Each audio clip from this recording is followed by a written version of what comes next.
Graça e paz, amado, maravilha do eterno, príncipes e princesa do Rei dos Reis, do Senhor dos Senhores, abençoado, abençoada, corra linda de Deus, mais um café com Deus, com o pastor Maurício Loureiro. O café de hoje está lá em Atos dos Apóstolos, capítulo número 20. Vamos ler alguns versículos. Serão os versículos de número 17, 18, 24 e 28, ok? Antes eu quero te agradecer e lembrar você que o Café com Deus é uma porção da Palavra de Deus explicada, oração por você e sua família. Maravilha, café quentinho, quentinho. Vamos lá, muito obrigado você que se inscreveu no canal, você que ainda não se inscreveu, gente, me ajuda aí, corre lá, é muito fácil. Só clicar no linkzinho, nas letrinhas em azul, isso te direciona para o YouTube, lá você clica em inscrever-se, é automático e clica também no sininho, ok?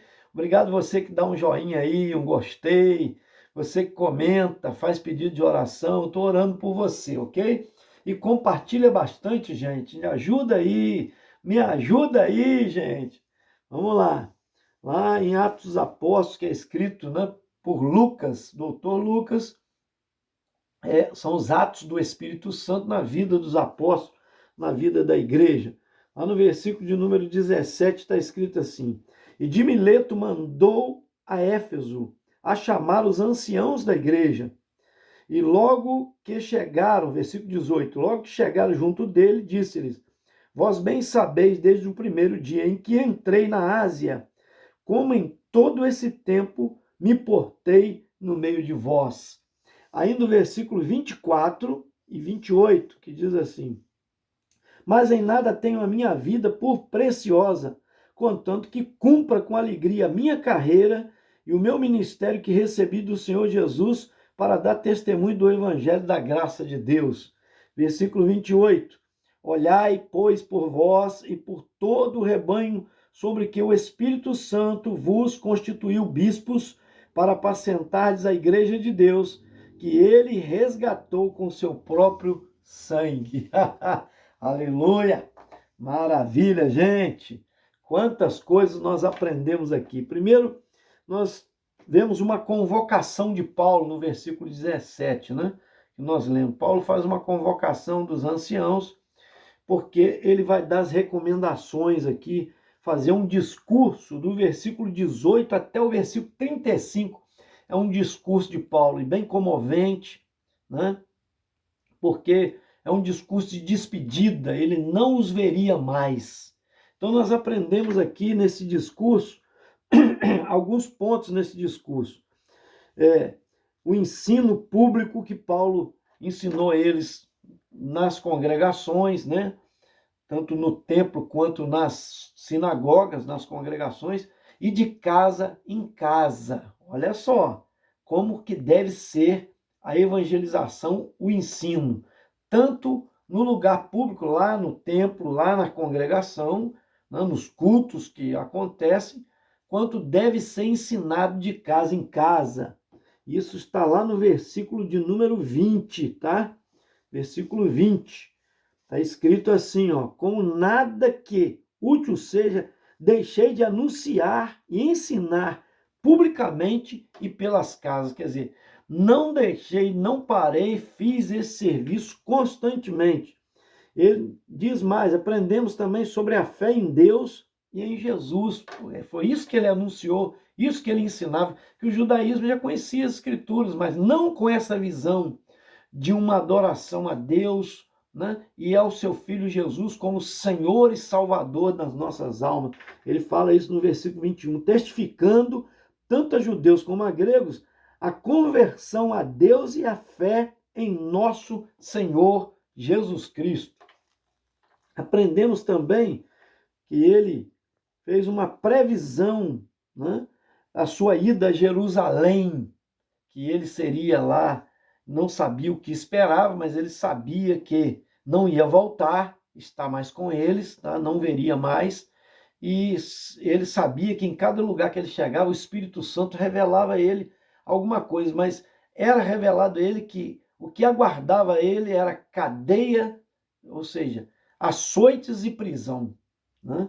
Então, ele já esperava que isso ia acontecer lá em Jerusalém, não sabia como.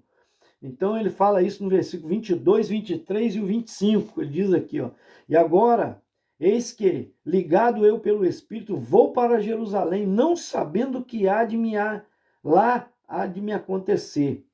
Versículo ainda 23, senão que o Espírito Santo de cidade em cidade me revela, dizendo que me esperam prisões e tribulações, quer dizer, muitas lutas, muitas perseguições.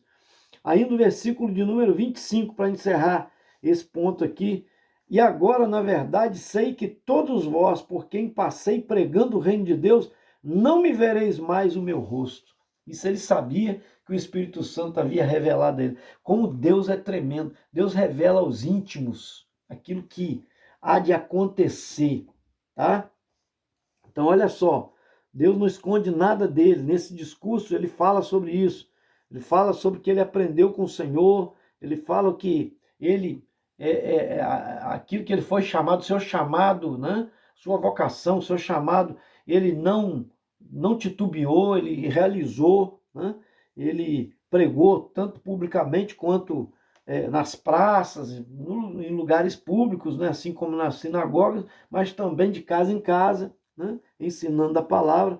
Ele fala sobre a sua previsão, que Deus já tinha mostrado a ele muitas coisas que haviam de acontecer. Ele fala sobre a desprezar sua vida em favor do reino de Deus. Ele não tinha a sua vida como preciosa, mesmo sabendo que lá ele seria preso, açoitado, perseguido, né?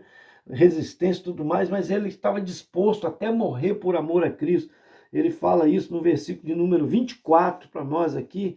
Mas em nada tenho a minha vida por preciosa, contanto que cumpra com alegria a minha carreira e o ministério que recebi do Senhor Jesus para dar testemunho do evangelho da graça de Deus. Então não importava os perigos, as lutas, perseguições, as prisões, né? Ele estava disposto a cumprir a carreira, o chamado que Deus fez à sua vida. Ainda cumpriu a sua missão, ele diz, quer dizer, eu fui chamado para isso e cumpri a minha missão. Versículo 26, 27, ele fala isso no discurso. Portanto, no dia de hoje, vos protesto que estou limpo do sangue de todos, porque nunca deixei de vos anunciar todo o conselho de Deus. Amém? Então, olha só, um homem que fez aquilo que o Senhor esperava dele, isso é lindo demais, cumprindo a sua missão. Aí ele dá avisos e admoestação às lideranças. No versículo 28, ele fala que é para cuidar deles, ter cuidado, né? E cuidar também do rebanho. Versículo 28, ele fala aqui para nós aqui, ó, olha só. Olhai, pois, por vós e por todo o rebanho sobre o que o Espírito Santo vos constitui, bispo ou pastores, né? Para apacentar a igreja de Deus, que ele resgatou com seu próprio sangue. Quer dizer, a igreja do Senhor cuida de você, quer dizer, lendo a palavra, reservando tempo, orando, tá? Fazendo aquilo que te foi pedido, que é anunciar o evangelho, ensinar outros, discipular pessoas, ensinar de casa em casa. Ele está falando, cuida de você, né, da sua vida espiritual, mas também do rebanho de Deus. Leva a palavra, o cuidado, o ensino, a admoestação, né, a correção, e assim vai. Aí ele continua dizendo aqui, ó, ele profetiza contra os falsos mestres. Ele sabe que ele indo, os falsos mestres vão se levantar. Uns virão contra a igreja, outros infiltrarão nela e outros até dentro da própria do reino de Deus se levantaria querendo levar vantagem. Ele fala sobre isso no versículo 29 e 30. Presta bem atenção que diz aqui: porque eu sei isto que depois da minha partida entrarão no meio de vós lobos cruéis que não pouparão ao rebanho. Tá? Esse é o versículo de número 29. E o 30 diz assim também: e que se dentre vós mesmos se levantarão homens que falarão coisas perversas para atraírem os discípulos após si. Tá vendo? Quer dizer, angariar pessoas, né, para serem, vamos pôr assim, louvados, né, a sua vida, para serem idolatrados. Então Paulo sabia que essas coisas iam acontecer para eles levarem vantagem financeira, de status e outras questões mais, né? Então veja só, dentro do discurso eu ainda aprendo aqui que ele dá exemplo, né? Ele diz, vigiai, lembrai que eu estive 3 anos ensinando e com lágrimas vocês, que essas coisas aconteceriam, firmando a vida de vocês. Então isso é lindo demais, ele fala isso no versículo de número 31. Olha só, versículo de número 31. Porquanto vigiai, lembrai, lembrando-vos de que durante 3 anos não cessei noite e dia de advertir com lágrimas a cada um de vós, cada um de vocês. Né? Esse amor na obra, esse amor à obra de Deus. Eu aprendo ainda no seu discurso que ele fala, vivei uma vida sem cobiça, eu dei exemplo a vocês, não explore ninguém, não queira dinheiro, ficar pedição de dinheiro, não queira aproveitar da situação. Ele fala no versículo 33 e 34, o exemplo que ele deu de vida. De ninguém cobicei a prata, nem ouro, nem vestuários. Sim, vós mesmos sabeis que para o que me era necessário a mim e aos que estão comigo, estas mãos me serviram. Então ele fala, eu trabalhei para contribuir no reino de Deus, para não ser pesado aos irmãos. Porque tem gente que quer ser pesado aos outros, aproveitar, né, da boa vontade das pessoas. E ele fala sobre a semeadura e a liberalidade, a importância, para que nós fomos chamados. Não podemos esquecer, essa missão também está envolvendo essa ação que Jesus nos ensinou. Ele fala no versículo número 35, tendo-nos mostrado em tudo que trabalhando assim é necessário auxiliar os enfermos e recordar as palavras do Senhor Jesus que disse, mais bem-aventurado coisa é dar do que receber. Então a gente não tem que estar com interesse de receber, mas de dar. E naturalmente Deus vai cuidar de nós. Que ensino que ele está dando para os líderes, né? Corra linda, que maravilha. Aí ele fala, além da lei da semeadura, ele dobra os joelhos, ele ora com ele, com todos eles, ora por eles, né? Porque é um momento de despedida. E havendo dito isso, versículo 36, pôs-se de joelho e orou com todos eles. Olha o carinho que Paulo tem. Pedido a Deus que cuidasse deles, né? Olha só. E por fim ele encerra. Quando ele encerrou o seu discurso, né? Eu aprendo também, né, dentro desse ponto, além da convocação, além do discurso que ele deu, e se colocar de joelho, interceder por eles, ele também faz a sua despedida com muitos choros, né, porque eles choraram muito de soluçar, abraçaram, agarraram no pescoço de Paulo, beijavam Paulo, pelo amor que eles tinham, porque ele havia dito a eles que não os veria mais, né? Porque ele sabia que o que aguardava ele era prisão e até a morte, mas eles não veriam mais a sua face. E foi um dia muito triste, aquele dia de angústia, de muita tristeza, de despedida, né? Porque encerra assim, entristecendo-se muito, principalmente pela palavra que dissera, quer dizer, o povo lá que está despedindo dele, os líderes, que não veriam mais o seu rosto, e acompanharam-no até o navio. Então o versículo 37 que eu pulei aqui diz assim, e levantou-se um grande pranto entre todos, e lançando-se-lhe ao pescoço de Paulo, o beijavam. Né? Então você vê que amor a esse pai espiritual, a esse homem que deu a sua vida pelo evangelho, que desbravou, abrindo frentes de trabalho. Gente, isso é lindo demais, isso é maravilhoso demais. Por isso que a Bíblia, o Senhor Jesus diz, rogai ao Pai, quer dizer, rogai é implorar, insista com o Pai em oração. Rogue o Pai para que envie trabalhadores para a sua seara, porque a seara, na verdade, está pronta, mas poucos são os trabalhadores. A seara é grande, há muito o que fazer, muito o que colher, muitas vidas precisam ser alcançadas, mas os trabalhadores são poucos. Então, igual um homem desse, Paulo, que é um homem que já tinha uma certa idade, que se entregou, né, e dedicou a sua vida integralmente ao reino de Deus, é raro de se ver isso. A gente precisa orar que Deus levante, trabalhadores para a sua seara, está precisando de pessoas como esse. Que amor que o povo tinha por ele, não é verdade? Nunca foi pesado a ninguém, sempre foi um homem que ensinou a liberalidade, abençoar outros, recolhia ofertas para abençoar os mais necessitados. Então, tremendo a vida de Paulo, o ensino, neste capítulo que nós aprendemos aqui, o capítulo de número 20, nesses versículos 17, 18, 24 e 28, né? O valor da vida dele era se lançar nas mãos do Senhor. Ele não tinha como preciosa, ele sabia que Deus é que ia guardar, a não ser gastar sua vida na presença de Deus, ao serviço do Senhor. Que Deus levante vidas assim, que converta os nossos corações a ser assim, a nossa vida a uma entrega total àquele que merece toda a honra, toda a glória, todo louvor e exaltação, ao Deus da vida, né? Criador nosso e Salvador das nossas almas, que deu seu Filho Jesus por nós, porque nós íamos morrer, íamos ser condenados a um inferno, íamos morrer e merecíamos as trevas, a estar separado de Deus por causa dos nossos pecados. Mas ele nos amou de tal maneira que enviou o seu Filho para ser torturado, levar chicotadas, coroa de espinho, carregar um madeiro pesado, e lá no alto do Calvário, ele ser cravado às suas mãos e seus pés. Eu quero orar por você, Pai. Coloco nas tuas mãos essa vida que recebeu o café com Deus, a tua palavra explicada.